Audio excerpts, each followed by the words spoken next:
Welcome back to Majora T. It's me, Majora T. Of course. And I brought with me a very special guest, an alpha guest, and a nerdy guest. It's Alpha Nerd. Welcome, Alpha Nerd. What's going on, everybody? Steve here from Alpha Nerd Entertainment. Very big nerd and happy to be here. Do you address your audience as nerds?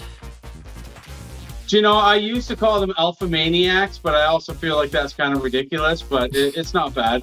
You know, if anyone's a fan of my channel, I guess they could be little alpha maniacs. Yeah, here we go. Welcome all you alpha maniacs out there. A few of them. Yeah, I feel ridiculous any catchphrase I use. I mean, majority. I mean, obviously it's the majority. It's everybody. Welcome everybody. Welcome anybody. That's right. Dude, I'm stoked to have you. I'm stoked to have participated in your recent challenge number 10. So I just found out about these challenges. When's the last time that you did a community challenge? Like you hosted? Okay, so the last one I did was early spring. We did a no death run attempt of Metal Slug, the arcade game. We did a speed run to Super C for Nintendo. And we played a Master System Game Gear game called Desert Speed Trap starring Roadrunner and Wile E. Coyote. That was also a speed run. That was back in, I want to say, April-ish. So that was that was challenge number 9. And then when was your first? The first, I did a couple really early challenges. I want to say around 2020, 2021. And I did 3 of them in a 2-year span, and they weren't the format that they are now. The format that is in place now with like multiple games and the point structure and everything, that started with challenge number 4, actually. Challenge number 4. So there's been, the one that you took part in was technically the 6th of the newer format. And those would have started, I want to say around 2022, 2023. I don't know if you said this, but do you mind if you did, just restating, what was the format of the originals? The format of the originals was much more basic, a lot like Peter from Waves of Games, or when Captain Algebra used to do challenges, one game. So I did an Earthworm Jim challenge. That was basically get as far as you can in Earthworm Jim for the Sega Genesis without dying. Nobody did complete that, but somebody did get very, very far. So one game, pretty basic. The other one was Sonic 2 no hit, but people had to do it live, and they only had 2 hours to get as far as they could get. So this was actually by request from 21 Sandwich and a suggestion saying that challenge was so fun that it would be really neat to tackle it with more time than just 2 hours. So that actual Sonic 2 was kind of a throwback to my second challenge that I did. And the very first one I did was Donkey Kong Country. No hit attempt, but you could only use Donkey Kong. So no Diddy. He's faster, he's more agile. So it's like, let's handicap ourselves with Donkey Kong. So those were like the 3 originals. They were pretty basic, one game each. And there was a good like year and a half where I stopped doing challenges. And then when I returned, I kind of came in. And the first challenge was Super Mario 3, Mario World, Sonic 3, Donkey Kong Country again. And I don't know if I can remember the other 2, but there were 6 games, but they're all very small portioned runs. And that had a really good turnout. It kind of trended really well because it was been a while since I did any kind of challenge. I was doing it in a new way where speed was more of a factor, and that generated a little bit of buzz. And from there on, I do have a playlist if you ever want to go back and check them out. Then there was some other ones. We had Streets of Rage 2 in there, Tiny Toons Adventures, Sega Genesis. We had Contra. There was a No Death. Super Metroid was in there. Mega Man X. There was a lot of good games that have been over the course of the previous challenges. And I did a Christmas and Halloween challenge about 2 years ago. And then I didn't do a challenge until this spring. So this spring was kind of the return of it. And then I just kind of got the wheels back in motion again a little bit. It's so sick, dude. Between you and between Peter's challenges, I've just been having a ball. Probably more fun than I've had on YouTube in at least a hot minute. I find myself always kind of drifting through like content phases. Like, what do I make next? Do I do? Because I mean, I started with just making video game reviews. I don't know if you ever watched Classic Game Room, but I used to Oh, of love course. watching all his like daily video game reviews, and he inspired me, Mark, to just start even putting myself out there on the internet and talking video Well, he's an games. OG. Yeah, he's definitely one of the originals. A very OG, like even pre Yeah. YouTube. So I always get Yeah. my Pretty much, respect for man. Yeah. CGR. He's been around a long time. But with reviews, I mean, the kind of trend is like they just, sometimes they do well and sometimes they don't. It's always just kind of like a shot in the dark. You don't know. So Yeah, and YouTube's also very different these days too. That when people were uploading videos 10, 15 years ago or even 20 years ago, the algorithm was really feeding any video to get a lot more exposure, probably because there was less stuff on it. And with each passing year, I just felt like it got harder and harder for people to gain traction, to get thrown into the mix, to get lucky, to have a video that gets lots of hits. And it's just sort of evolved in a way that I think has discouraged people from doing reviews because they might put in a lot of hard work, make a good video, but that they only end up with, say, like 500 views, where maybe 15 years ago that video could have got some views. and it sucks too. The views. I don't even care about. I really don't even care about like the potential to make money. It doesn't matter to me. But it's like if I put all that work into review, and I mean I'm getting like no comments or like one or two comments, like that shit sucks. Like I'm doing this because it's like a second form of socialization. It's not my only way. I mean I go out, I hang out with people in the world today, and I have a wife, so I'm doing pretty well for myself. But like this is about like not just being here by myself, but like with everybody. So Well, it's the passion of gaming too, and you want to share that passion with the world, right? So, yeah, I get what you're saying when views don't matter, but it's very encouraging to get feedback. Like even with my own challenges, like if I get a challenge and only 4 people take part, I feel very discouraged to issue a new challenge. yeah. And actually, Peter was a bit of the reason why I issued my challenge back in the spring, because before that, it was about a year and a half since I did a challenge.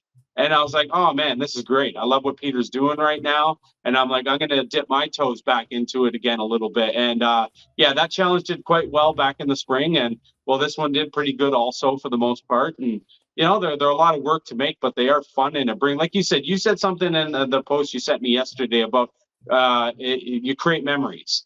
And you do. When I go back and I watch some of those old challenge videos I did, I look at some of the people that participated and, just some of the games we played and some of the conversations we had about the games we played. And there's memories created there in like the small niche YouTube community that we're a part of, which is, it's dope, to be honest.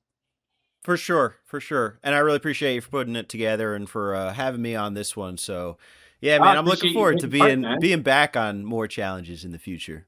No, it's dope. And a lot of people were happy to see you participate too, because people do love seeing some fresh, new, familiar faces like yourself and Mr. Mullet. Like we do love seeing even when Peter gets a new contestant, it's always great. You hope they return, and because growth is kind of the ideal goal as a host, right?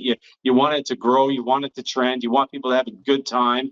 I know the competition can discourage people because some Mm. people don't want to take part if they don't think they can win, but they're also missing the point that it's like, it's also about fun and just bringing people together, right?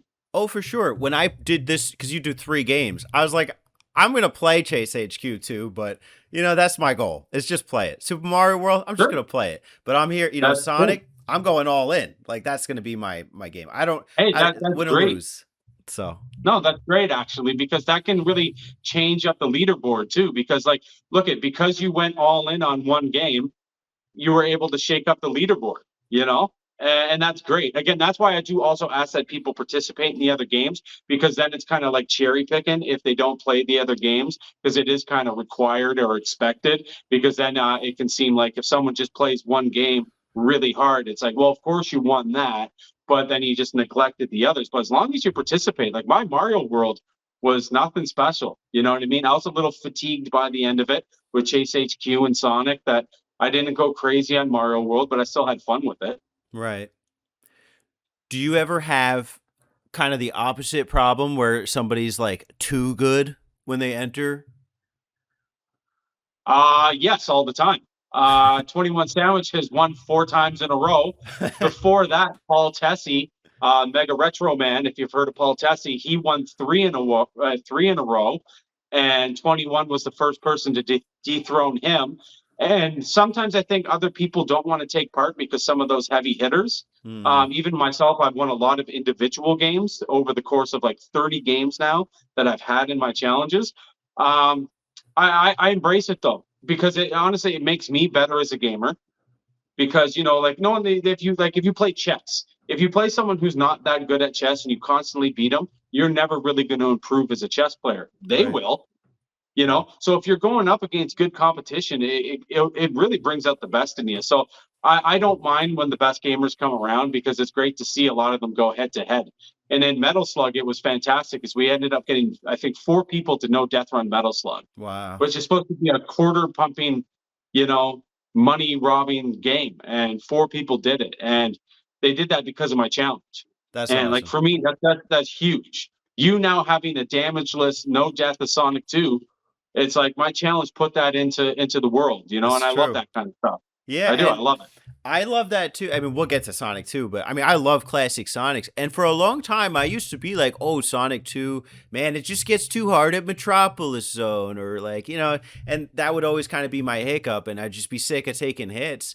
And then I remember in the beginning of this challenge, I was like, what are you gonna do if you get to Metropolis Zone? And then lo and behold, here we are, freaking kings of Metropolis Zone. So Dude, I remember watching you, and you're like, well, my goal is Hilltop, and you're like, now I want to get to Mystic Caves. Well, maybe I'll just get to Oil Ocean. Okay, well now I'm getting through Oil Ocean. Let's just get to Metropolis Zone. And yeah, Metropolis Zone definitely, was an obstacle for you to overcome. But it was great to see you do it too. Honestly, like me and my girlfriend, when we saw you first pass Metropolis Zone, we were loving it. We were cheering you on, and then we kept seeing you getting faster and faster as a result too. A friend of mine reached out to me saying that he's like, Sonic 2 no hit, that's crazy. He goes, you're just flying. And I said, well, I'm flying because of failure. I said, the more times I fail, the more I start to get that muscle memory of the levels, that I'm just, knowing what to do. When I first started, it's like you're running and stopping and cautiously moving. But as you start to remember it, you get the confidence to just go. right. So yeah, I had a blast with it too, man. I'll be honest. Hell yeah. Where does your competitive spirit come from, if anywhere? My competitive nature with gaming, or just in general, probably sports. I guess if I had to tie, where did my initial competitive nature come from? Probably from playing baseball and basketball and hockey growing up, and just like, no, I don't like. It's not an obsession to win. I just like to have a strong showing. Like, so if I'm going to go play some pickup basketball, I'm not going to be lazy. I'm going to put in an effort to help the team win. I'm not going to be like a ball hog and always try to score myself. I'm going to help the team try to win. So play smart, and just, if you're there to play a game, there is a goal of winning. So it's like, let's just try to win. So with gaming, it's like, for me personally, I think with gaming, because I do think I like the term PB, personal best, because with these challenges, it's like I am racing myself. I'm competing with myself. And of course, when the results comes out, there are other people. But while I'm playing in front of my TV, I'm playing to better each time that I do. And wherever that ends up in the end results is where it ends up. So like, of course I like to bring my best foot forward, but I just like having a good time as well, and just bringing people together. But yeah, the competitive nature is there for sure. And I like to bring out other people's competitive nature too, because I think everyone has it. Mm. Yeah, I agree. For some people it's untapped. I do think the sports background helps. I have that too. I'm pretty sporty, pretty athletic, and even I'll push myself. I kind of need like that benchmark. Like I had a private gym membership, and I still love that gym. It's the best gym I've ever been to. But I'm not really. They log the things on a clipboard, like what you're pushing on each machine, and like at what point you're hitting failure. But I kind of need like that like, oh, I'm going for 150 or 155. And so I personally thrive off of like those little data goals. Like, and so I think Oh, like for sure. when seeing that in a gaming space too, that's really awesome. We can go for our own like personal speed runs, but I think it becomes so much more real when you have a community of people behind it. No, absolutely. Yeah, that's what makes it a lot more fun as well, right? Is because like I know some people might take the con. It's like for me, I don't mind losing. I know for some people losing is a really big deal. Some people can find it embarrassing, or if they hold themselves to a high regard, that showing up and participating and not winning can really rattle them. Myself, it doesn't bother me in the least. One, losing has made me better in these competitions because I progressively get better as a gamer. I also don't care about that so much per se as long as I win. Like for example, in one of my challenges, we had to speed run Contra.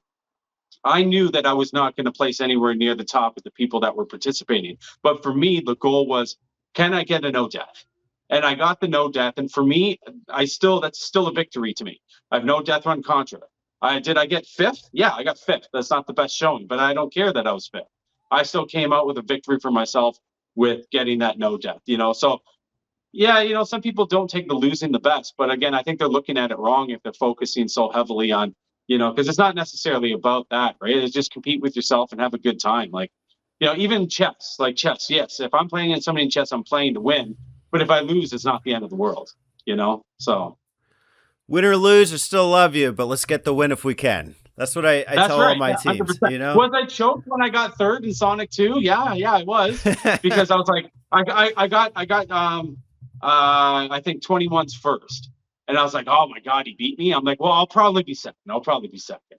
Then I got yours and I was like, oh my God, I'm third. And I had like that 15-minute period where I was just like, all grumpy. But like 15 minutes later, I'm like, oh man, who cares? I'm like, that's awesome. Three people did the net damage this run. We were less than a minute apart. I'm like, this is dope. I'm like, this is the bigger picture is that everyone had fun. And it was like when we were like in that results video, when we got to the death egg and we're jumping on the plane, it was like 1, 2, 3. I couldn't believe that when I was editing that because that was like from the start of Hilltop to that. That's how it played out. That could have been so different, but we were right there. 1, 2, 3. It's like, is anyone really a loser there? Because one person's a little bit behind. Like, Not at man, all. we're all killing. We're all Everybody's killing. watching that flabbergasted. Like, these Yeah. guys are freaking kings in Sonic 2. Yeah, I Nobody. hope it motivates some people too to Yeah. just at least participate and try their best. Because like even still, like Marceau made me laugh when he was just battling that boss in Mario World. Did he get hit by the first boss in Mario World? Yes, but it was funny. It added to the video. He had a good time. So it's like just participation goes a long way, and I want more people to realize that. Mm. What would you do if you had like 25 people enter? I've often thought about this and I've really wanted like 25 people to enter because obviously that's going to make editing a lot more work. But at the same time, the good thing about that is now I can shorten the clips. When I have less people, sometimes I feel like, okay, well, I have less people, so I can show more of their like in Emerald Hill Zone. So you show one person run for 15 seconds, then you switch to the next person. Well, that 15 seconds now can be 5 people or something, and you can really clip around. So I would embrace the challenge of the editing part of it. I think there could be easier parts of editing. I know still it'd be more work because that means I got to pull up more videos and grab more clips and everything. So I know it's going to be more work, but I think it would actually make it even more entertaining. Hmm. So maybe one day I'll get that, 20 plus contestants, but I don't know. Our community does show a hesitation to participate, Yeah. because with Peter's Mario Kart, I was really surprised that didn't get 20 people. Mm-hmm. I was like, Mario Kart 64, this game's huge. I was like, this game's going to get 20, and it still didn't get 20. I was shocked by that. Mm-hmm. When you first started making community videos, were you afraid or did you have some idea that maybe just like, I'm going to get like 2 people? No, because I do have a small group of friends. Excuse me. I have a small group of friends. You can maybe edit this out, my coughing. Oh, I got to get a bottle of water. No, I had some friends who said, I'm down. So I already knew that like 5 people were down, 6 including myself. So that was a good initiative to like make the video because I threw a feeler out in a group chat. And when 5 people said, oh, yeah, we're definitely down. We don't know what it is, but we'll take part. So I was like, oh, this is fantastic. So I know I got 6 people to work with, right out the gates. You get a couple extras after they see the video, 7, 8, 9, 10 people, good to go. But yeah, no, that's always a bit of concern with the winter challenge. I feel like because some people might be fatigued from the last challenge or even fatigued from doing Peter's and mine, that, yeah, maybe the winter challenge might be looking at 4 or 5 people, but I still think it's going to get upwards 6 or 7. So that's always a concern, I'll be honest, because like who wants to do a results video for 3 people? Right. Like it does. It does feel kind of stupid, right? Like, all right, here we go, But it hasn't happened yet, so Hey, in hopefully it doesn't 10 happen. results videos, that's pretty good odds right there. Yeah, I think the most has been 13 people, and that was the original Sonic 2 no hit. Mm.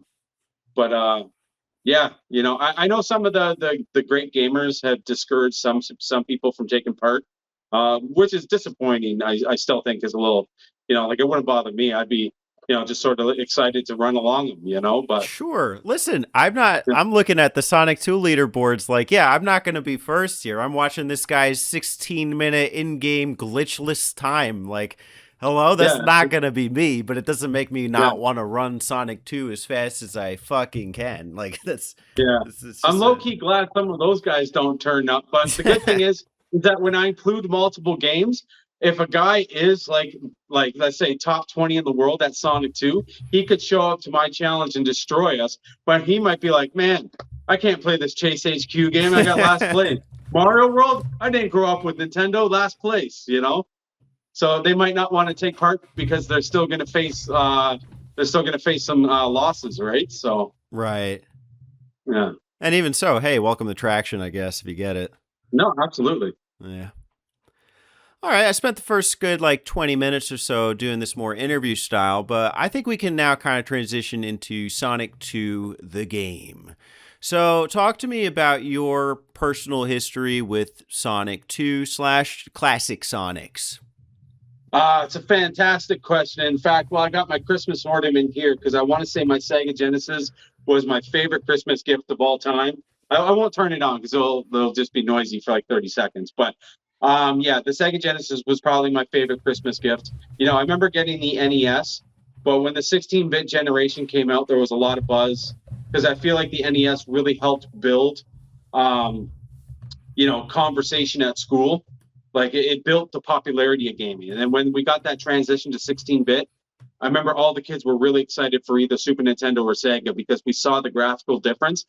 And I wanted an NES game for that particular Christmas. And my old man took me to Radio Shack and he wanted a Sega Genesis. And he was like, oh, I got to talk this kid into getting the Sega. So he showed me, I walked in, I saw Sonic 1 on their TV. The colors, the graphics, how big Sonic was as a sprite. I was like, whoa. I'm like, this is amazing. I'm like, this blows the Nintendo away.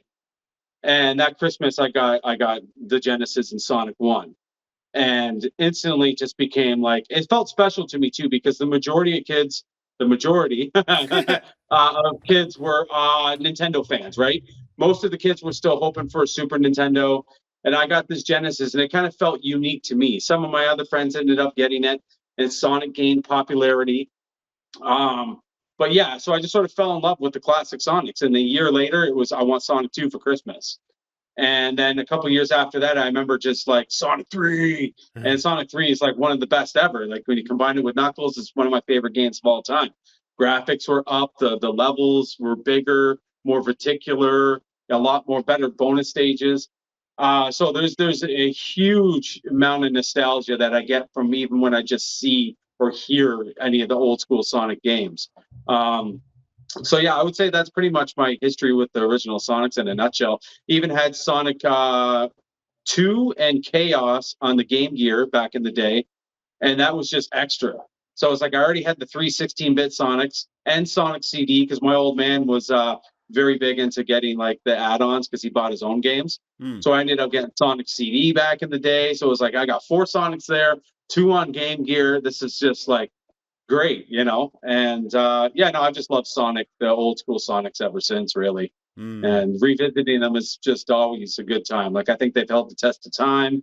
They hold up great. They look great. They play great. They're dope. Was Radio Shack Canada's like Toys R Us? No, we had Toys R Us. Radio Shack ended up turning into a company called Source by Circuit City.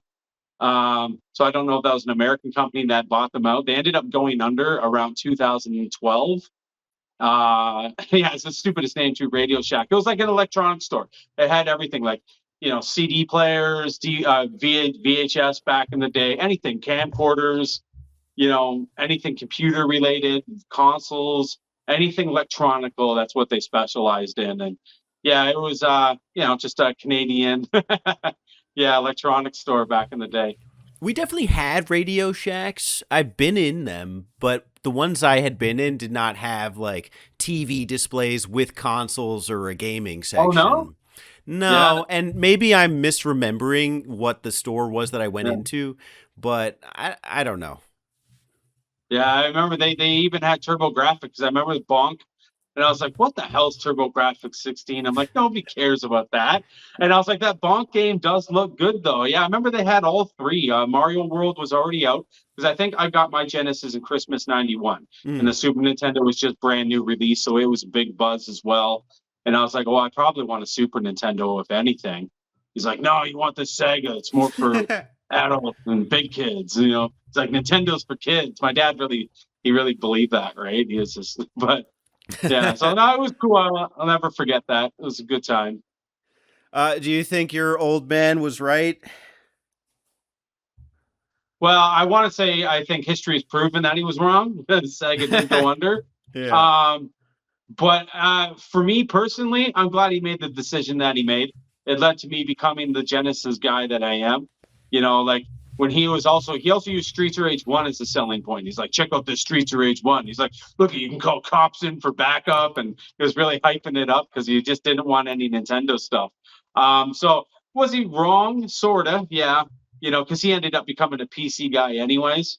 And Sega did fall to their demise. But I don't know, to at least experience Sega in the 90s, and I got a Dreamcast. It was the first console I bought with my own money.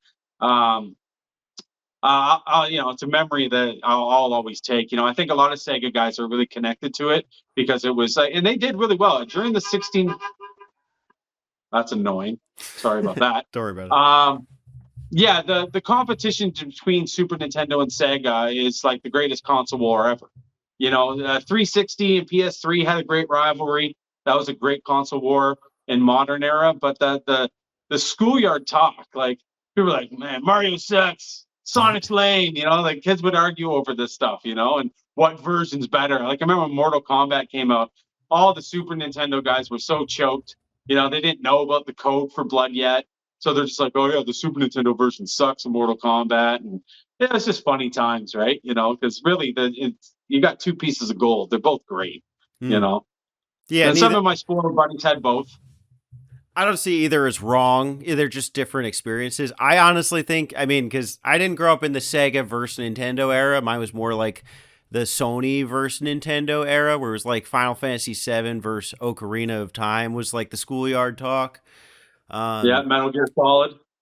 yeah, that was not in our discourse. Maybe I was too young. I don't know, but I guess in hindsight, yeah, that makes sense. Um, I see Sega as probably the more interesting console to have had because nowadays it's like I'd feel like I'm playing these Super Nintendo games every which way and any way. For a long time there, I did feel like they were kind of forbidden fruit or something. Like I couldn't access them because Nintendo's very they're sticklers about like how you play old games. But I feel like in the Yeah, past like 10, 15 years, they've opened that up. yeah, they definitely have. They've created a lot of opportunity with the eShop. You can get a lot of Nintendo games. They made the Mini, the Super Nintendo and NES Mini, which gave people an opportunity to play it. So they make it pretty readily available now. And the Sega's always tried to make their stuff available because I guess they kind of have to, right? Get any dollar they can at this point. But Yeah, good stuff. With the classic Sonics, do you have a well, I think I could guess your favorite, but how do you rank them? it's a very tough question to answer. I've gone back and forth my whole life in Sonic 2 now after playing it. Um, Sonic 3 and Knuckles as one game is one of my favorite games of all time, like top five. It's just such an immersive, big experience. So I would say that Sonic 3 and Knuckles is the better game, But I do like that Sonic 2 is a shorter experience, and every level is just fire. It's really, if I had to pick, I'd probably still say Sonic 3 and Knuckles because there's just so much you can do over the course of those. I like 14 levels, 14 Chaos Emeralds, the multiple ending where you can fly into space chasing Robotnik as Golden Sonic, and you got to get at least 7 emeralds to do that. Like that just really adds to that overall experience. It does have the save feature. Yeah, sure you can play them individually, but I like to play them together because that's how it was intended to be played.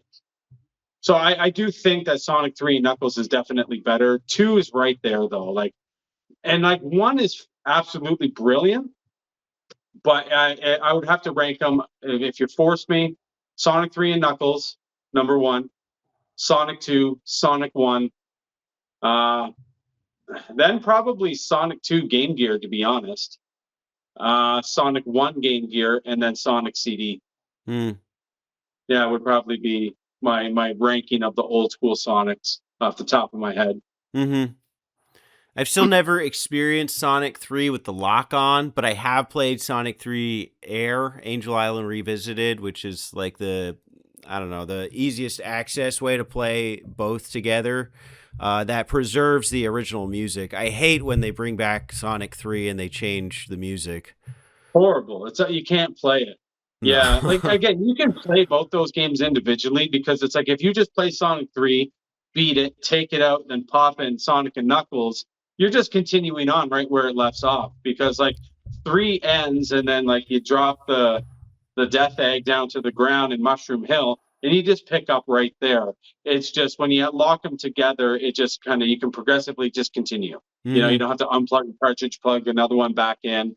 It does remove. You know the boss in Sonic 3 where he comes down and grabs you with the hands? Mm-hmm. If you lock the cartridge together, that boss is removed. Interesting. Yeah, because that was meant to be like a major end boss of Sonic 3. So when they treat it like one progressive story, they just have that first phase boss, which is kind of disappointing, but I understand why they did it. Yeah, it's not a bad boss. I like it's pretty epic as like a mid boss. The music shifts, the kind of like tone of the game shifts as it like gets dark. And that launch base zone, that's a pretty solid one too. It is pretty dope, yeah. Ice Cap's pretty sick. It almost made the Winter Challenge. That'd be good. Just Yeah, use it stage almost select to made the get there. Exactly. Yeah, that's what I was going to do. But then I also was like, it's a very short run, a very, very short run. Right. You just ripping through 2 acts. Sure. It's like people are going to be like seconds apart. And, it's like, oh, so and so did it in 4 minutes, 29 seconds. And the next guy was 4 minutes, 33. Maybe like who could get to Ice Cap the fastest? I don't know. A race to Ice Cap. Yeah. But then you would be missing out on the winter part of it. So you have to play Ice Cap. Sure. Well, we could just play it all the way up to next winter. There you go. Yeah. Sonic 2. So it's short, it's sweet.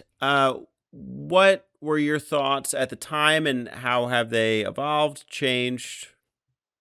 The game has always been a perfect 10 out of 10 for me. Just now, like I've done a couple no death runs. I did a no death run for the first time like 4 years ago. It was one of my early no death runs. And I was like, this is one I have to do.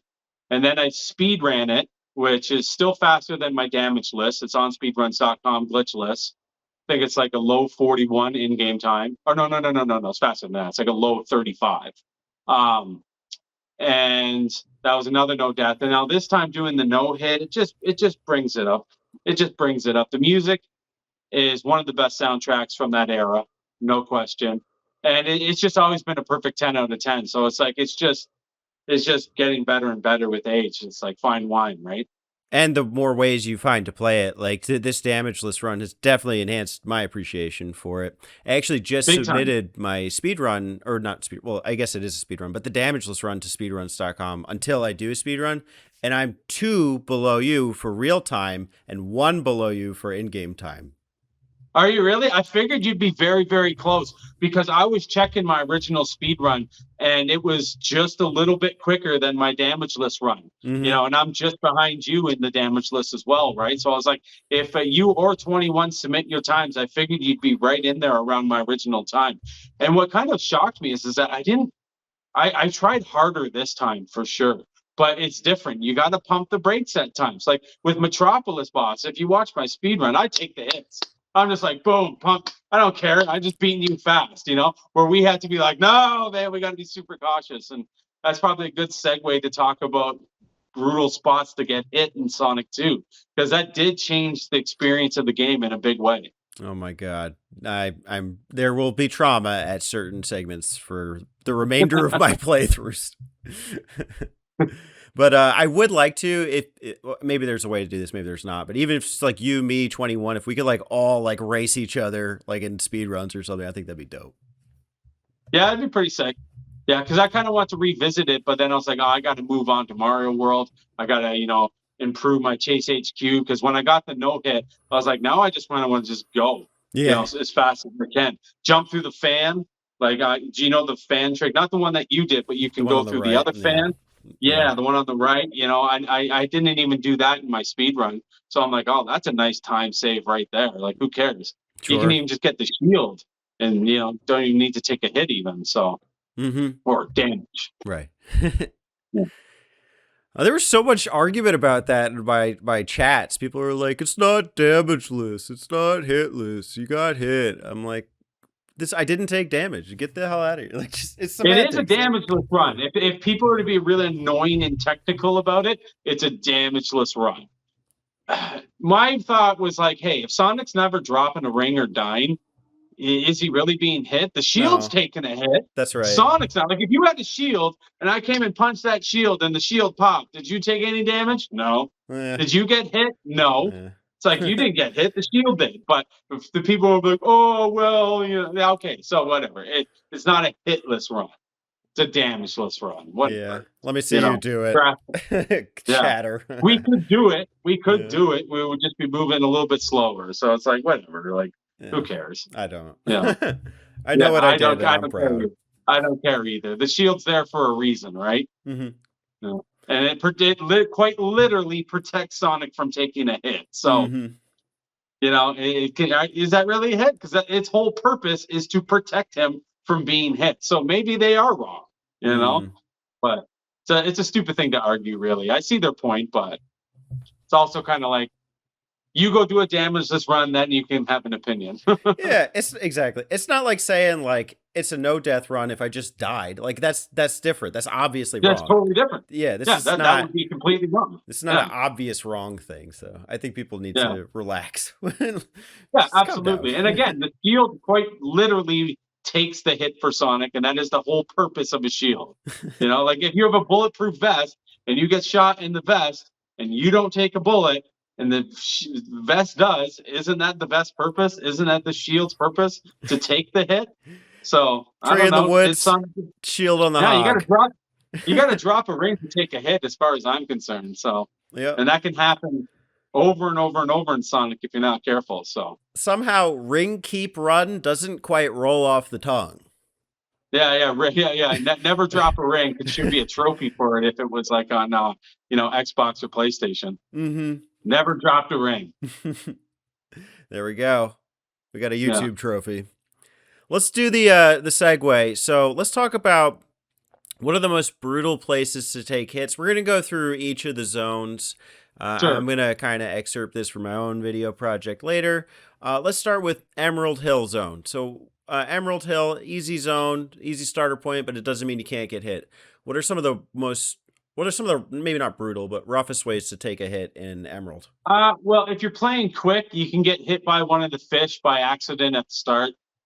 If you're just motoring along and you miss time to jump, one of those piranhas can jump up and catch you. It happens. It's not brutal. It's easily avoidable. But if you're going quick, it can happen. It never happened to me, but I do think the monkeys that throw the coconuts can definitely ruin people's run. But outside of that, for Emerald Hill Zone, like you said, it is pretty easy. And if you put in the time to know the level, it's generally pretty easy to get through. But again, any fish or monkey can catch you off guard if you think you're in the wrong spot. Even some spikes too, if you happen to jump in the wrong area. I was scouring through your streams for clips, and I did not see you get hit on Emerald once on stream. I'm sure it happened to you, but Oh, it definitely happened to me. Definitely. And sometimes, like I said, the piranha at the start, when you have no rings and you just spin dash and you jump up and you try to bounce off them, if you miss time, that just boom, dead. Mm-hmm. you know, so it can definitely happen. My Sega Genesis Mini version, it's like if you just spin dash and you go too fast, you just spin dash into the piranha and it just kills you. Same, no, same on my original hardware. There's something about whether if you hold forward, if you don't hold forward, you can just land it wrong and take a hit. It's very strange, but I also knew how to, like, if I pressed forward and held it long enough and jumped correctly, I almost get it every time. Bounce off of them, pick up the momentum and speed, and yeah. The only other rough part is the Robotnik boss. If you're too hasty, you kind of wind up in his drill. Yeah, yeah. If you get a little too overzealous and try to be super fast with hits, you can take a hit, but nothing brutal. Yeah, Emerald Hill Zone for the most part. You want to just, if anything, it was like you want it to be quick. Like Mm-hmm. I wanted that 23-second, first level. I wanted the 48-second act two, and pushing that, you might get yourself in trouble. But if you just let off ever so slightly, you're going to be fine. You're going to coast through. So, For real. And the invincibility boxes, they help. The speedrun boots, they help yep. with just avoiding The so shield much. as well. Yeah. There's a little bit of everything to kind of get you through. It's definitely it holds your hand a little bit in the first act and second act. I think I saw someone's video about like having my mom play Emerald Hill and like see how Oh, long it really? takes her To beat or to get hit? to beat the zone. Like Oh, a to beat it? Oh, yeah, non-gamer. that'd be interesting. Probably still do pretty decent time. Yeah. She just keeps holding right and grabbing a ring, and when she takes it, she's gonna get through quick. Yep. Yep. Yeah. I was thinking about Chemical Plant Zone. When it comes to brutal spots, I think Mr. Mullet fell victim to a very common spot to take damage. When I did the original no hit, people took damage by that same thing. They go running and they don't go into a spin ball and they get thrown into that weird little spike thing on the wall before you go down the tube. Um, that happens to a lot of people. When my girlfriend was playing just for fun herself, that happened to her because it just throws you right into it. Now, if you're in a ball, you're going to kill it. But if you're standing upright running, it's going to launch you right into it. So that's a real beginner's trap. I'm trying to think of where this is. So it's zone Act 1 or one. 2? Oh, act 1. Okay. Act one. Yep. It's before you go down one of the tubes, and it'll just launch you into them. But if you're spinning, you'll kill them. And if you go back and watch the results video, you'll see that's where Mr. Mullet took his hit. Mm. And it's a very common spot to take a hit. It's kind of designed to, if you're just up running with the sonic speed spinning, you're gonna get thrown directly into it and just splash back and drop all those rings. There's a couple parts with the purple pool that can be tricky. I saw a couple people fall victim there. Yes, yep, yep, absolutely. If they're going too fast, and actually, what's the secret to that? You know how to get across that. And I stopped and just spin dashed across. Mm. I remember one screen you were saying that if you just, I don't know if you said if you hold down or if you hold forward, you'll just fly across to Robotnik where they fell into the pit. Yeah, if you press nothing, Sonic just goes super fast, collides into Nothing. the right wall, and then drops onto the platform that then rises. If you just Yeah. hold right arrow, he stops going fast after the second loop, which is exactly what you want. And you keep that running speed without spin dashing. Jump like I do like a left right, so like I turn like it kind of looks like he's moonwalking for a sec, and then I jump Yeah. up. But if Yeah. you do go that max speed, there is a trick to just kind of bypass that Coasting section across. entirely. Yeah, you can just glide right across it. I just didn't take the risk because I was just like, why? Why get here and fall into the chemical ooze if I can just stop for a second, spin dash and jump. I love the spin dash jump, by the way. Mm-hmm. It's a great way to cover distance quickly as well. The And he one jumps risk way further. I absolutely will take every time from now on is that massive jump over the block puzzle. Dude, that is fantastic. When you showed me that, I was like, "Oh, that's excellent." I was so disappointed that I didn't actually pull that off in my run because it's not that hard to pull off. But if you miss it, you miss it. You got to keep going. But that is a great shortcut. Yeah, Great shortcut. and it's so satisfying. It is Very so satisfying, and it saves you like 15 seconds Mm-hmm. or more. Mm-hmm. Yeah, It is. it's a nice. There are other ways to run that zone faster, but it doesn't really matter. That's just the way I know and the way that I've kind of like Yeah, perfected. So, yeah. I don't like the super obscure ways where people do pause tricks and stuff, and or just weird because you can glitch. I know. I think you can even glitch past like one wall, sort of. But it's like, glitches runs are cool and everything, but I prefer playing the games the way they're supposed to be played. You hmm know, start doing obscure things, and it's just like, you're really investing some time to learn certain tricks. I don't know if this really happens in the original cartridge, but on this version, there was one time, you know how Chemical Plant is basically the fastest zone. Well, there's one point I was going so fast from the momentum and all these loop de loops, I actually got You cornered get in like stuck a up top. gate. Yep. Yeah, no, it happens in original hardware. I played on original hardware. It happens all the time. I think if you don't go into a spin ball, he'll just get stuck up top. So I had to remind myself, be spinning in this spot. Because if you're standing and probably holding right, he'll just get up there and just get stuck for a second and drop down. Super annoying too. Mine is even weirder. I think I have it somewhere. You'll see it in the full video, not for this commentary, but when I make the montage, he literally gets trapped in like a corner of the level. Really? Mm.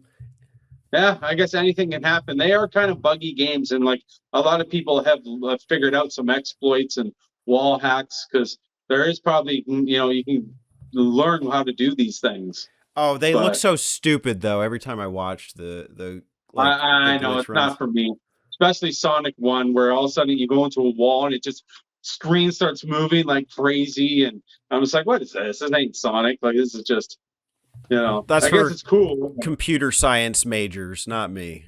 Yeah, yeah, it's just like, and again, I think it makes the game look broken too. I Mm. think that's what I hate most about some of those glitches is it's just like, oh, here's a great game that I love. Way to show that it's broken. like, like I guess you have to do some things to make that happen, but it's like, that's not really how you're supposed to play it. But to each their own. mm. How about the chemical plant boss? Any notable deaths there? All I had to do was figure out how to time the jump and hold up. I don't know if you learned that about Sonic, but he does jump higher if you hold up Mm. ever so slightly, and it really helps with Doctor Robotnik too when he's coming out with his spiked arms. If you hold up and then push right, he does get a little more height. So with that, I just had to be like, as soon as okay, I know he's coming out, jump 1, 2, 3, 4, 5, 6, 7, 8. Once I just figured that rhythm, there was never any dying there. But when you didn't know to do that, you could bounce off to your death pretty easily. Mm. So I think the growing pains of that will happen to anybody until they're like, okay, this is what you have to do. And once you know, you're never going to get hit or die. hmm So overall, really easy boss when you just know how to time your jump. We can now talk about the next zone, which I don't know how much of a hassle this was for you, but I had Horrible. received a significant hassle from Aquatic Ruin. I was brought to my It's horrible. ruin many times. The worst. One of the worst in the whole game, especially for the growing pains. If you're learning the game the way we did, Aquatic Ruin is brutal. It's brutal. What are Like some of I the don't even. I could go off on a 10-minute tangent about Aquatic Ruin. It's bad everywhere. Everything's bad. So okay, how about the guys who come out of the wall? You got to know to spin dash, but you got to know to hold down spin. You have to know to hold down afterwards because if you don't hold down, he'll get out of the ball and you'll just stand back up and run right into him. So you got to learn spin dash, hold down, kill him. Now it's not an issue. I have to learn that. I don't know, going off course and ending up in the water where you don't want to be. And now you're finding yourself going really slowly and encountering way more issues and way more problems. There's just, you hesitate for any amount of time and one of those flying bugs might get you.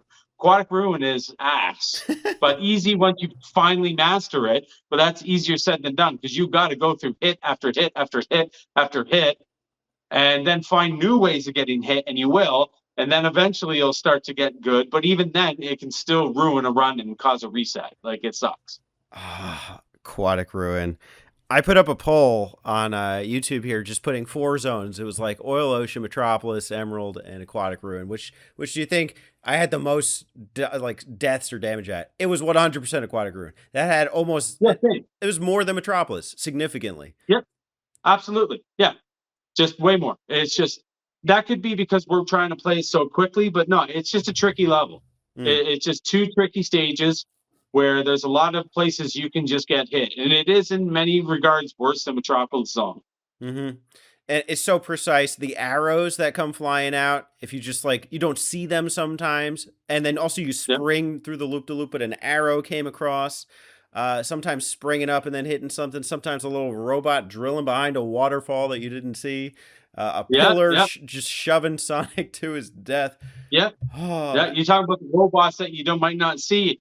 In the one spot, if you go through the loop, you'll go through a low level of water.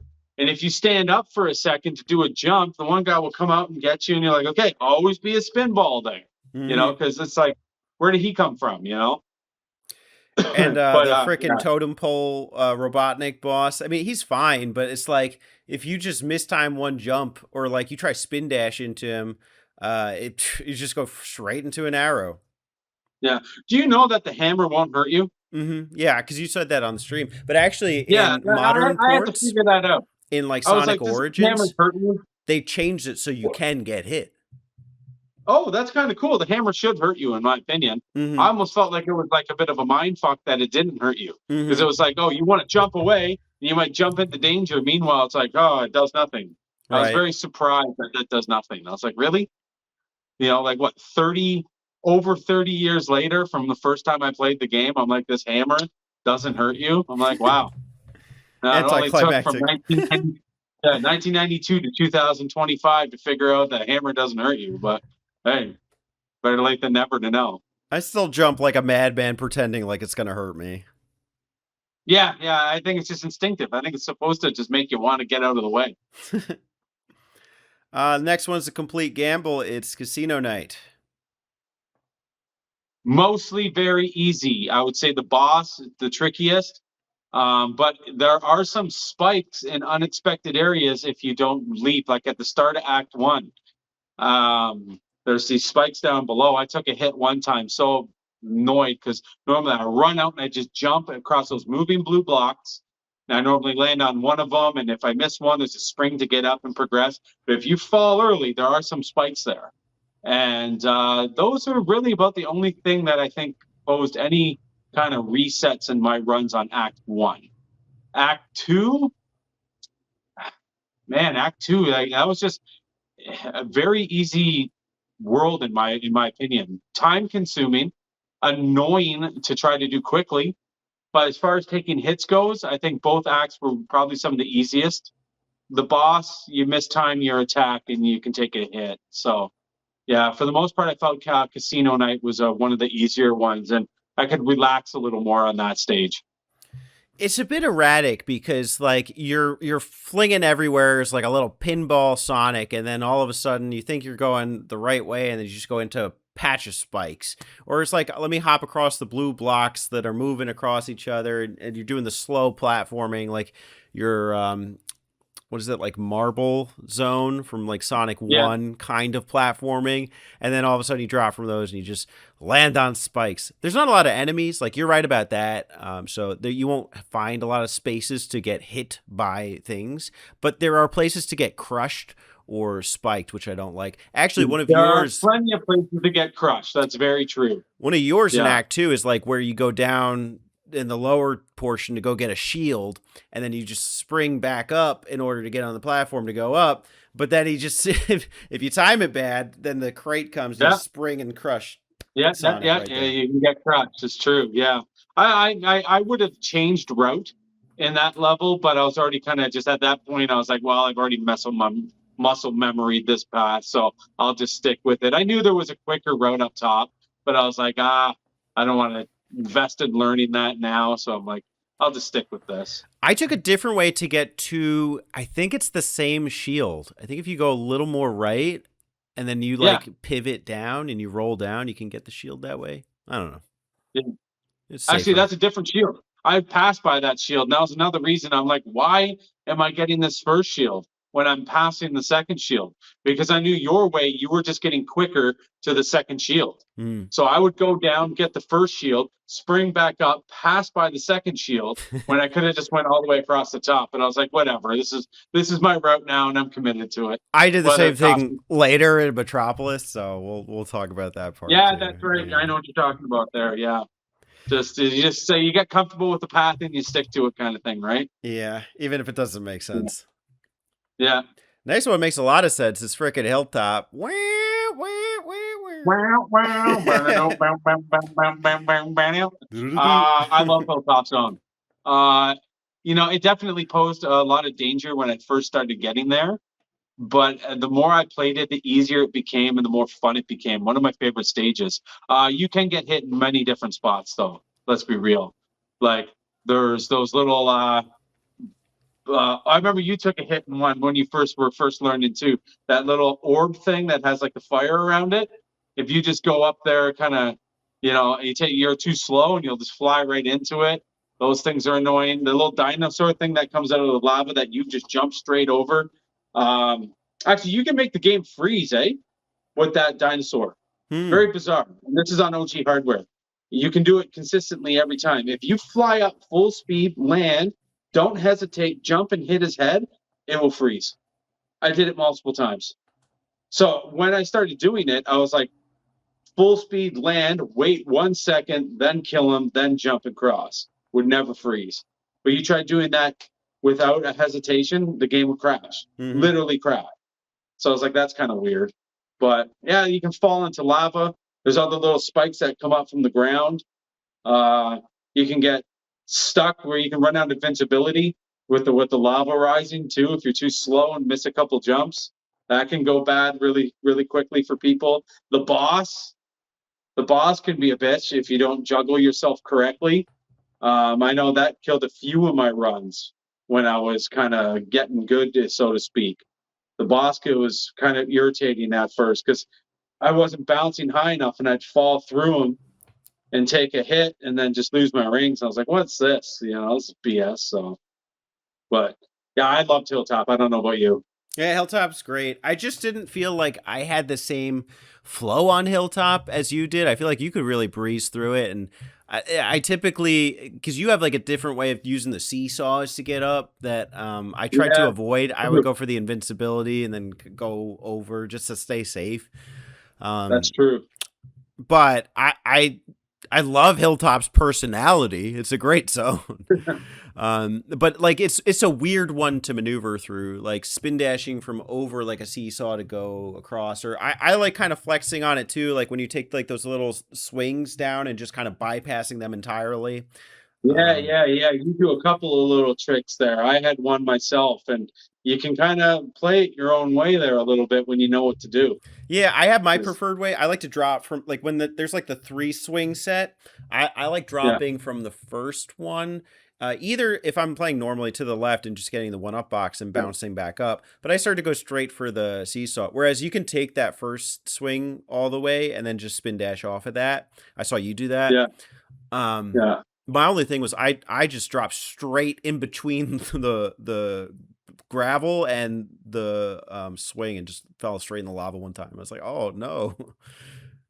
That happened to me as well many times. It's that's the thing. Like, you can get into a rhythm with every level, and you'll still find yourself getting hit unexpectedly when you didn't think anything would happen. It's just a million one ways to get in. Yeah, gotta love it. Because Yeah. this is the only way to really explore that too. And then with that boss, I tried consistently doing like the bounce technique to get back up on the platform. But I ended up just having a shield by that point most times. Yeah. But the times where I don't have a shield, that boss becomes way more intense because basically careful. You gotta make sure with that 8 hit he's setting you up to land on the lower platform if possible. Yeah, absolutely. Otherwise, it's you're hitting reset and starting over again. What are your thoughts on Mystic Caves? Oh, Mystic Cave. This is maybe one of the best zones in the game. I really loved this one after playing through this challenge. I used to just kind of be like, oh, yeah, Mystic Cave, but you can run through it pretty fast. Your act two was really, really good. I learned some things out. Like it was already too late because I already did it twice. No, I'm like, I did try one more time, but I got hit on Wing Fortress. But I was trying to implement some of your strats after, but I didn't get a run completed. But yeah, you showed me some things in Act Two because Act Two you're doing some different paths and dropping down early where I would go around and I was losing like 10, 15 seconds going the one way. You just drop down in one spot. I was like, oh, that's smart.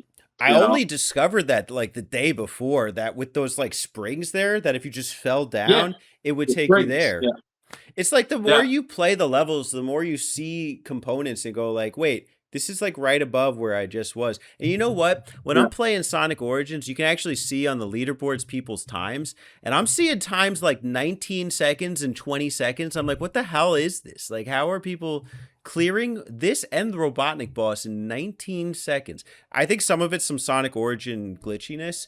I played on my Yeah, Genesis Mini for the run, but yeah, it still made me think about like how can I, use this environment to my advantage. and that's some ways where we could save time, right? Just doing little things like that. Yeah, Mystic Caves was fun for me as well. For the most part, I didn't find there was all that much danger. The glowing bugs, yeah, even they weren't that bad if you just let them, you just didn't fly into them or something. But a lot of invincibilities, good amount of shields. It's pretty generous. The boss, pretty easy for the most part. It's just if a spike comes down, you get screwed. This is right. Yeah. And it can throw off because you want to do the spin dash kill, kind of how you do the metal hedgehog.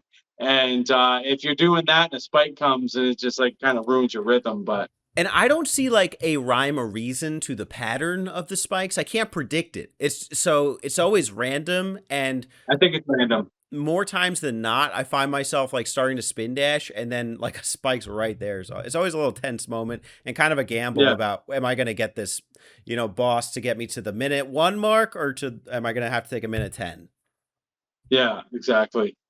Yeah. But no, I like Mystic Caves too. Its music's really sweet as well. The only weird part is kind of like with Chemical Plant, it's just momentum building you into a weird spot, like a spring bumping Yeah. you into there's one part actually. It's a pit you can't get out of. Yeah. Yeah. There's another part, it's that there's the 3 crates, and if you spring from the springs like by the invincibility box, you'll just go straight Yeah. in between them, get crushed, and that stupid bridge. Which bridge? The It's one that if you miss the swing, you missed the hook to yep, drop it. You yep. can just fall in. Yeah, that's pretty terrible. There was a death I took that absolutely blew my mind. I think it was Act One. You go across the bottom. There's some moving platforms. You spring up, and you got to at least get on one of the moving platforms. You jump on one of the falling ledges, and there's a little thing that you grab, and then the bridge comes down. I grabbed the hook to activate it, and I jumped off instantly. I jumped too quickly that I fell through, landed on a little floating platform, and the bridge crushed me in like a half-inch gap, like half the size of Sonic. And I was like, "You got to be kidding me!" I'm like, "You got to absolutely be fucking kidding me!" I couldn't believe when it happened to me. I was like turning to everybody. I wish I could find that clip for I you. have it. 'Cause I I was have like, it. I'm going to show it. do you have it? Yeah, I do. You have it? I'm going to Yeah. show it in the montage later. So Good. look forward to that. I Yeah, 'cause died. that one blew my mind more than anything. I watched that like, yep, this is some bullshit, because I died on the same bridge. The same bridge, because I used the spring, to the red spring, because there's a red spring to Yep. the left, to just build momentum and bypass the lever, or just go straight into the lever so you could pull down the bridge. But the bridge was already down and the platform was here, so he just was straight up and got crushed. You want to know why the bridge was already down? Why? I figured out how it happens. There's a certain enemy that you kill about 20 seconds before that. If you kill this particular enemy, it will cause that bridge to be down. I couldn't Oh, believe it. And normally I wouldn't kill that bug. I don't remember which bug it is, but there's a bug that you kill a little bit before that. If for some reason causes the bridge to be down, because you'll get there and be like, why is this bridge down? And I had to look into it, and I'm just like, is it killing this bug? And I killed it, and I went, bridge was down. I'm like, all right, that's weird. very. So, yeah. Great zone overall, though. I loved it. One of the best. One of the best for sure. It's one of my favorites as well. How about Oil Ocean? Oil Ocean actually surprised me. It wasn't as hard as I thought it was going to be. It was kind of a relief. Yes, the stupid seahorses can get you quite easily when you don't know how to handle them. Um, yeah, they can be trouble, but when you that level actually was a lot easier to learn than I was expecting, and it posed way less difficulty as far as taking hits than I would have thought. Like there's those little pink things that if you're too aggressive with them, you can like kill one, but it'll shoot its little ball out, and then when you pop it, you'll also land and hit the little thing that it just shot. But generally, that level surprised me that it didn't pose the danger that I was expecting it to do. I've never had a great flow with Oil Ocean, but I built it recently because I understanding the stage layout a little better, and also directional inputs when you're going down the oil slides. So Yeah. I bypassed a lot in that stage, but predicting with those seahorses was really tricky. Actually, watching your runs of it and seeing how like you would hover like on the right of a set of spikes, so a seahorse would just spit his little pellet, and then you'd run past him. Yeah. That was helpful. Yeah, the one that I ducked. There's one that I would duck before those moving things. I just knew to roll up, and if I ducked, he would do his shot, and then I'd just go. Things like that go a long way. Otherwise, that guy's gonna pop you and get you every time. mm-hmm. I really liked spin dashing through a lot of sections. I didn't think like I would be able to. It helps you get past a lot of those seahorses. Like using Yep. the pop tops to spin dash and then go like straight across an area, even at like the end of Act 1, is just really satisfying. It just makes you feel like you're Yep. flowing with the game. So Yep. I figured a good flow out with Oil Ocean that I was happy with. I've seen people who like run underneath the level and stuff. I mean, it just kind of looks a little dumb. So I saw you could do Yeah, it, but and it's risky too because it is technically a wall hack. They do like a spin dash from above, and then they get momentum to go far enough under with speed, and then they jump, and they're able to phase past it. If you try doing it without the spin dash, like if you just go into it and hop around, you'll get crushed and get pushed down every time. So it's a very specific, like that's a skillful glitch that they're doing for sure. Definitely still a wall hack glitch, but a skillful one for sure because it does need the timing of that spin dash into the oil to make it to be able to jump out because you have like such a small window. And mm-hmm, if you go in normal speed, you'll never make it. mm-hmm. I Yeah. loved some of the like spring areas. So like there's one where you spring onto speed boots and then you run and you take the cannon up and then you can just kind of run like straight all through the zigzag Yeah. area to Robotnik. So that's fun. Oh, the Robotnik fight though, I had one stupid hit there where he I took one as well. like I mispredicted it because I'm so used to one of his 3 laser shots like hitting the ground. So I was like preparing for the third one to hit the ground and it didn't. It was like the one of like 2 times that happened. Yeah. Similar. Yeah, like you jumped up and got hit by an unexpected laser shot that didn't touch the ground. That happened to me once as well. Yeah, Mm. just some very seldom RNG, I guess. Mm. What about Metropolis Zone? All 3 acts of it. Oh boy, this is what separates the I'm Men and the surprised boys. more people didn't make it to Metropolis because I thought like more runs would Well, die at Metropolis. I think the reality is that if you don't put in the work, getting past Aquatic Ruin is going to be brutal. You know, Yeah. I think you really kind of have to like take your time with the game, and if you don't really kind of give the game the respect it needs, you're not going to get very far in this game without taking a hit. We just went the extra mile with it, so. And I don't think if you don't do that, you're not going to get very far in the game. Like you're just going to encounter the millions of hits that we took, you know. But we just stuck to our guns, I guess.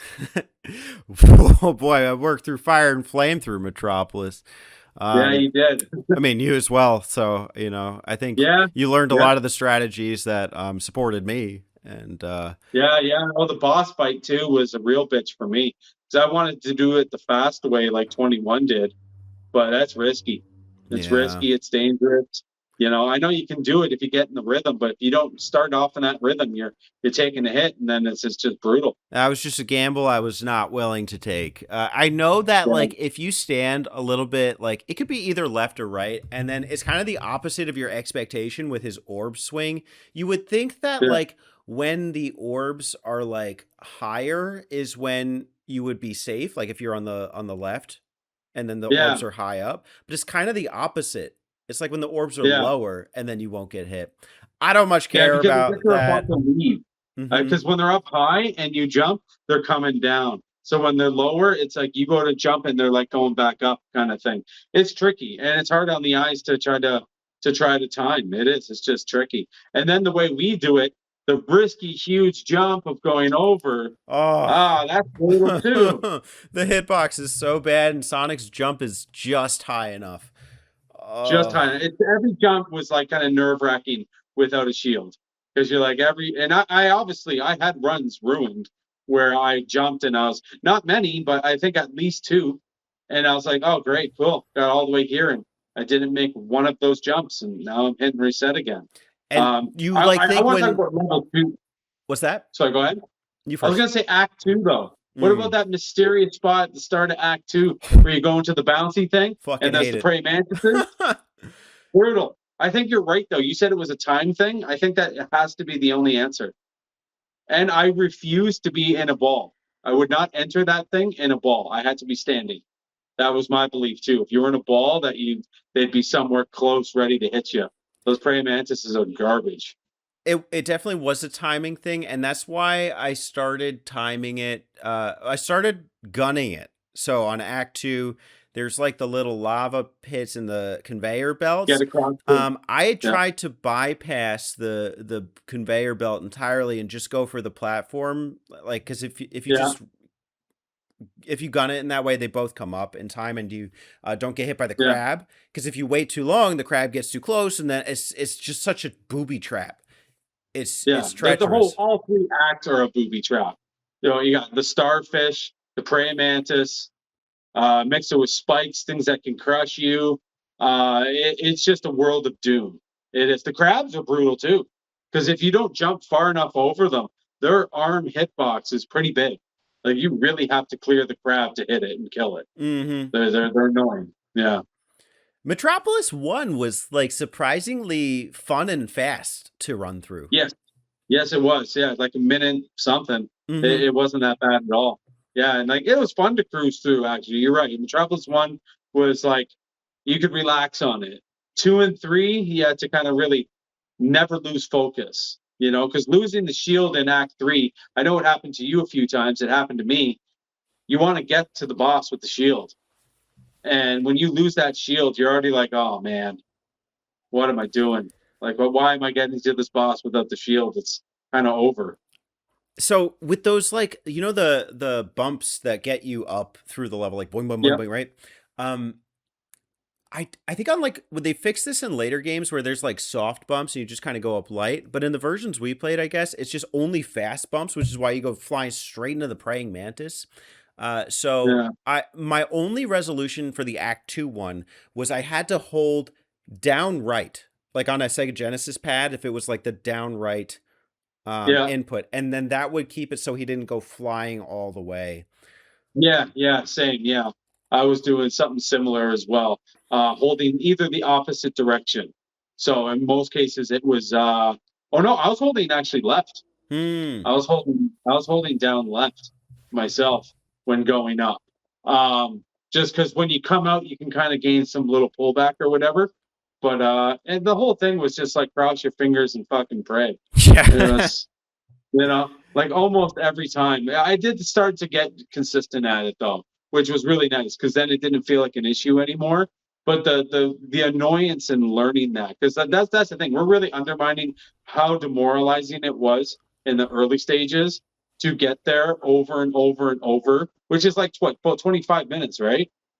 Yeah. Like maybe Yeah. maybe 20, yeah, 25 minutes or so, and then hitting reset, and it's like, oh, great, cool. 25 minutes gone. You do that twice, there's an hour gone, you know? Yeah. It's like, wow, fun. I I'm had having like a great time. 40 freaking hours logged of like I think just live streams. It's insane. Yeah, man. It was rough. I It don't was regret it definitely at tough. all. Like I'm super stoked that No, like no, I it's did what I rewarding. did. But It's rewarding. It was, yeah. yeah. Like again, like I seeing 3 people get the no damage run was awesome for the results video. It really was, because it's like, in some regard, like when I issued that challenge, it was kind of be like, you're not supposed to do this. Mm-hmm. You're supposed to be like, oh, get as far as I can. You're not supposed to do it, but 3 people did it, and that's what's awesome. Is And getting through Metropolis, it's like, wow, I can do this. I can beat this yeah, game. And so and that is the that's gauntlet of the game. for sure. For sure. Because it's It the is only 100%. zone act. Or 3 act Yep. zone. I don't even know how to say it. Yep. Yeah. Yeah. 3 zones. It's the booby trap one. So there's just traps everywhere. There's praying mantis, man.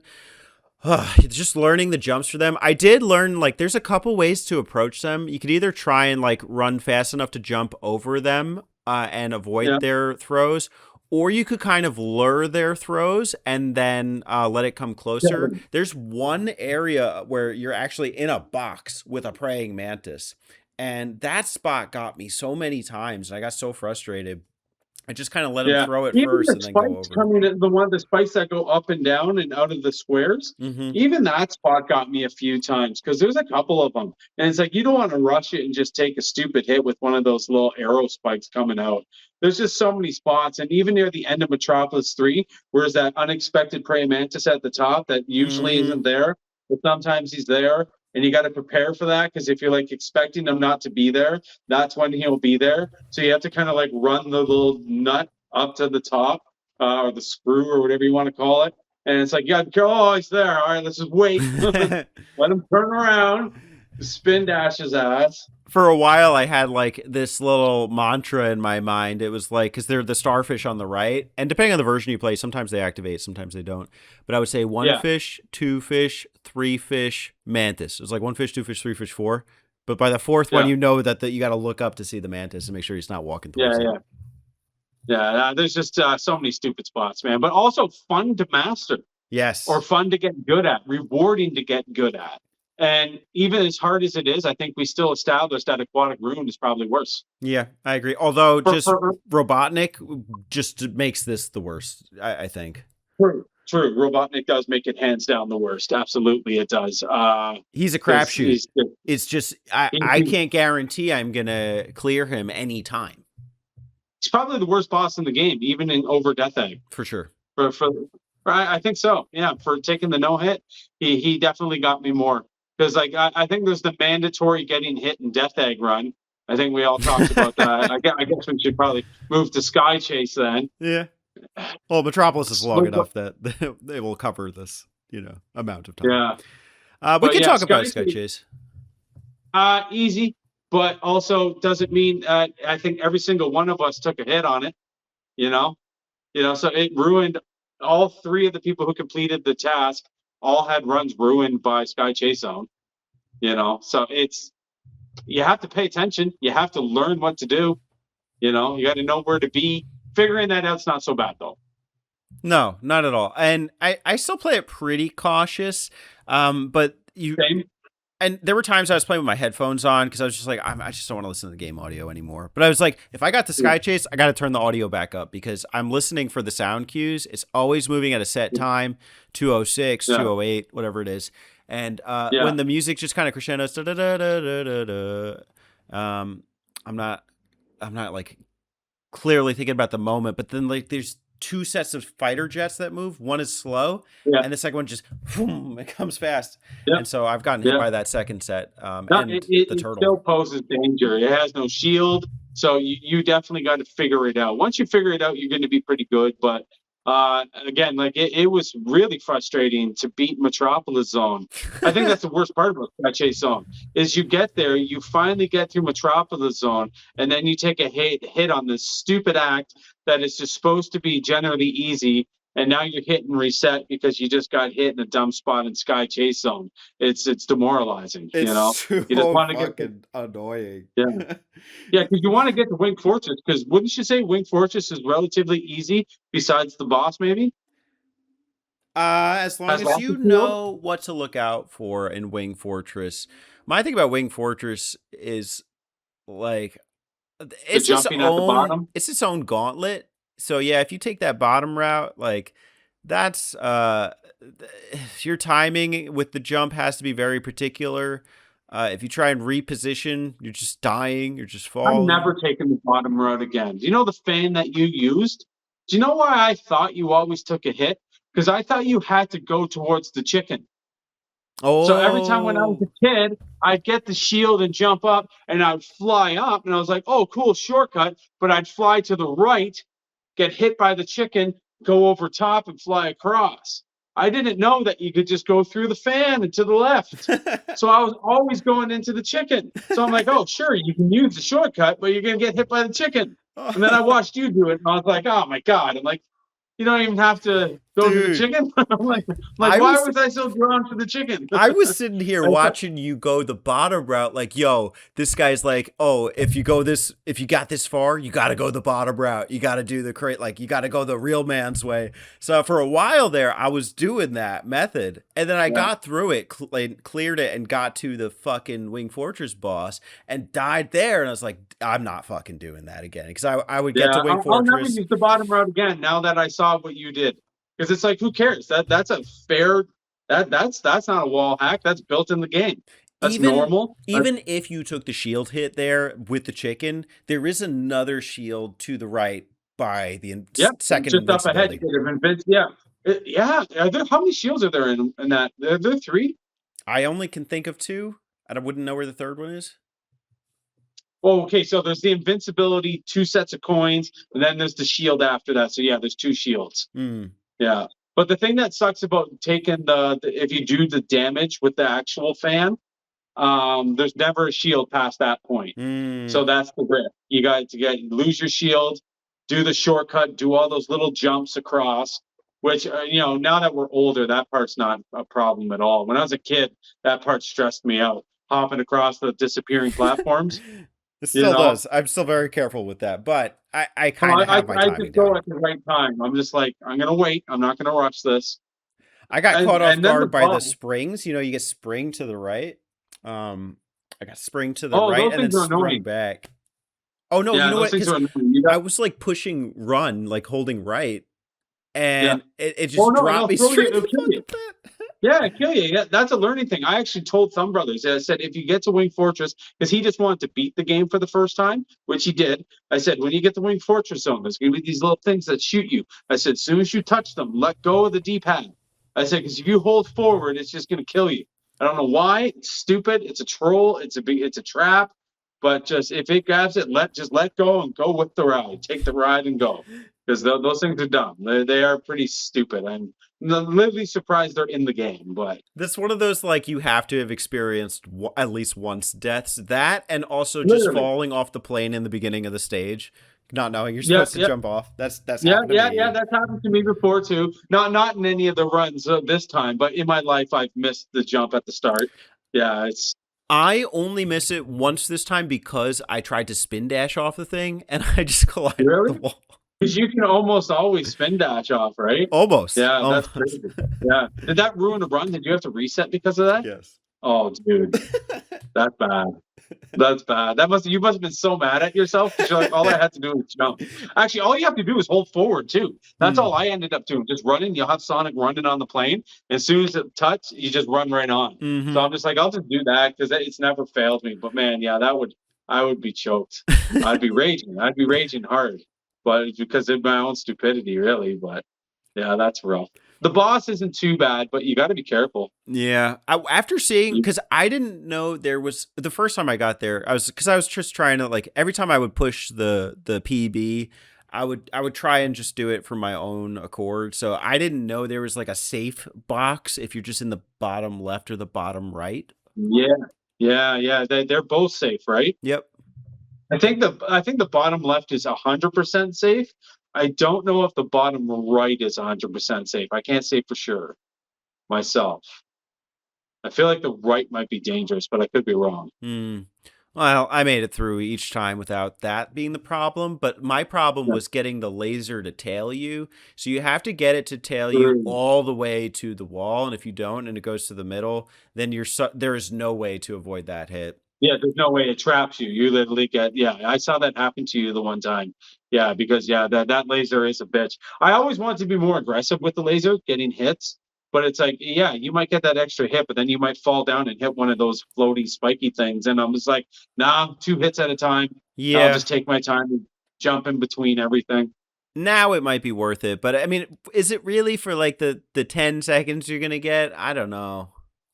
No, it's not. It's not. Absolutely not. If you're doing a speed run, sure, because you can take a hit. Mhm. So if you're doing just a legitimate like glitchless speed run, yeah, get in there and just boom, boom, boom, boom, boom, boom, boom, take a hit, get back up, boom, boom, boom, boom, boom, done. Sure, just like Metropolis Zone. Metropolis Zone's boss is easy as pie if you have the privilege of taking hits. Yeah. But we removed the ability to take hits from the equation. So it's like, no, you want to just take your time and just get the 2 hits, get over, get the 2 hits, and get through, and then it's not an issue. Hmm. And then Yeah, it's I Death Egg agree. Zone. It shouldn't be that bad, but it in this context, it's bad, and everybody knows it. Everybody It's, knows like that's it's not so like bad. a clean Yeah. clean My boss. final attempt ended there actually because I did the fan because I was hoping to be really extra quick, right? So I did the fan one, like the one to the right, and lost my shield. And I got there, and that's where I took a hit. And I was like, ah, fuck it. I did one reset. That was the Friday night. The challenge ended on a Saturday. And I did one reset, and then I actually took a hit in casino night, if you can believe that. And I was like, I'm done. I'm done. I'm done. I'm like, I already did it twice. I'm done. I'm like, screw this. Got to Wing Fortress boss. Took a hit on casino night. I think that's the game telling me just accept what you got, you know? Dude, it took me 5 weeks and like 50 hours worth of playing to get 2 runs. So I couldn't imagine doing a third one in like a time frame as well. So Yeah, I probably I would am have felt pretty the happy same. with how quickly I did get 2 before Halloween, but man, it was brutal all the same. Like I still put in like 10, 12 streams, It you broke know. me. It broke me, man. Because I I like I believe it. I was in fucking tears by the end of that fucking speed run one because I could not believe I even landed it. I'd worked so hard at mastering the game, and to not have like been able to show my best effort would have been devastating. You know, it was a blessing though that it took you longer than me in 21, eh? Because you just got into this absolute rhythm. Well, I won't lie, like me and him were talking in private, we're like, dude, he's going fast. I'm like, dude, I know he's beating me in several levels at the start of the game. I'm like, he is fucking moving. We're like, man, if he does it, dude, we're done. We're like, we're fucking done. And then he like finally did it. And your first one wasn't actually quicker. I was like, oh, thank God. And then I was like, he's like, he did it again. I'm like, no, he didn't. And I was like, I'm sitting there, I'm jotting the times down. I'm like, no, I'm like, he fucking beat me on this son of a bitch. But Dude, man, you were oh just man. literally, you were moving on every stage. Your only slow ones, I think, were really Metropolis 2 and 3 Yep. Yep. and Death Egg and Yep. Death Egg. Your That was guy's it. death egg Everything is else was, much faster than me. I mean you know the death egg problem. It's like you have 0 rings, you get 1 hit, you're out. Don't even yeah. finish the And you run. get all that way. You get all that way. How do you not be a little cautious? Like I was still semi cautious with Eggman. I went behind him and got a couple of those early hits. That was my only thing. I want to master that because I could get about 4, maybe 5 hits to open it. And then after that, I'm just like, nope, one at a time. Boom, boom. You know, I'm not playing it dangerous after that. 21 played it dangerous. Like that takes some. You got to get some balls when he's moving and you're jumping. That's risky business. What did he get, like 119 or something? He had I don't know what his final time was for Death Egg, but he had me beat by like at least 20 seconds. I was 154 and he was at least 20 seconds quicker. At Yeah. least. Yeah, like that's just crazy. You It's know, so like risky. 154 is my best, but it's a solid time. Oh, yeah. You know, not like, yeah, and I would have beat him too if it wasn't for his time save and Death Egg. Mm-hmm. You know, it wasn't being risky. That's where he saved his time because we were way ahead of him throughout that whole race. Mm-hmm. But his balls and Metropolis Zone boss and Death Egg are the reason he beat me. No question. Mm-hmm. No question. If it wasn't for him having that, like, just, taking the time to master that, and I wanted to in the Metropolis boss fight, but I got too scared because every time I was like, I would practice, I'd do it, and then I'd fail, Mm. and then I'd fail, and then I'd do it, and then I'd fail. And I was just like, yeah, but I can't do it all in one run. So it's like, forget it. Yeah, Just BS. for sure. And I think every single one of us got to Death Egg and choked and took what I think is a mandatory, you must get hit in Death Egg in a stupid way. Mine was behind it. I did a shitty half-ass jump and just got hit. And I was like, why did I do that? I'm like, why didn't I let him walk one more foot so I have more distance to jump and just have more range just get the hit? I just went early. And I was just like, no. Like, no, man. I'm like, no. Like it's even coming to the traumas coming out. And it's like, no, like, why did I do that? Why the fuck did I do that? What's wrong with me? I got all this way and I couldn't wait 2 seconds to get a clean hit. You can't fucking help it, you know? You can't help but laugh about it either because it's so stupid. It's I was sitting there like, I know you can get the free hit on the forehead if you just jump, but I couldn't make up my mind. I was like, do I do it? Do I not? I walk back, I walk forward. I was like, I'm going to go for it. But he was already moving towards me at that point. I'm like, fuck. Like, I just threw the run. Like, and I don't even have a damageless yet. So everybody was watching. Yeah. They're all like, oh my God, it's going to happen. You're doing it. Nope. It was a blessing in disguise though, man, because you just got to keep at it and you just got faster and faster. Like if you would have got a little bit lucky, you might have just been like, I did it. But you would have been so much slower. Probably. Like it was like every stream, dude, you were just like becoming like Neo from the Matrix flying through the fucking levels. Like you were just really getting it down. Like your Oil Ocean is where I was like, God damn. I'm like, this dude's moving in Oil Ocean of all levels. Because like though it wasn't the hardest level, to go that fast, you were comfortable. You were real comfortable with the whole run. So it was like, that's why I do the challenges too, by the way. Like I always say this, like with Metal Slug, the fact that 4 people ended up with no death runs in Metal Slug. I got a no death run out of Contra. You got a damageless run out of Sonic 2. You know, 21 now has a no death run of Super Mario World. Like these things happen because of the challenges I put in place. And like, that's kind of why I put them out there on some level. People to have fun, people to push themselves with competition, but also to get these crazy new PBs that they might have never even gone after. And, you know, just love it. It's good shit. Dude, it's so sick. And I'll never forget that. I'll always have that memory and I'll always have that accolade, man. Like I think it is my first real no death run that I can like think of. Like that's significant. I may have done them in something, but you know, not that I'm like particularly like thoughtful about like being proud of this one. Like, you know, it's not easy. You gotta really study. 100% proud of it, dude. Understand the damageless, glitchless fucking speed run of Sonic 2. Did you submit your run to SRC? Yep. I put in the glitchless category, so it's just got to get approved. Yeah. If you want to submit your Chase HQ run, you can. I am the moderator for that game. If you don't want to, that's fine. Yeah, maybe I'll throw it in. It's somewhere, so. But yeah, dude, I really appreciate being a part of the challenge. And I do welcome all the listeners as well. If you're not part of Alpha Nerds community, to even if you're not going to partake, you know, in the challenge, like participate, at least check out all the entrants and all the submissions. It's just a good time. Yeah. Watch the results for sure. Absolutely. Oh, well, dude, yeah, like we've been chatting for a bit. I got some things to do, but dude, Majora T, one, super happy to have you in the challenge. Look forward to seeing you in the winter challenge. Like I said, I don't just say that just to like sound cool. Like seeing fresh faces in the challenges, dude, I love it, man. Like if I see a brand new person in the winter one, even better. That's what it's all about. So like when I saw you as a fresh face that got the no damage, I was like, this is why I do these challenges, man. Like just thumbs up across the board. Like it's fire. Like I love it. It's awesome, dude. And the fun you had, the fact that you accomplished it and won, you know, that was like the trifecta.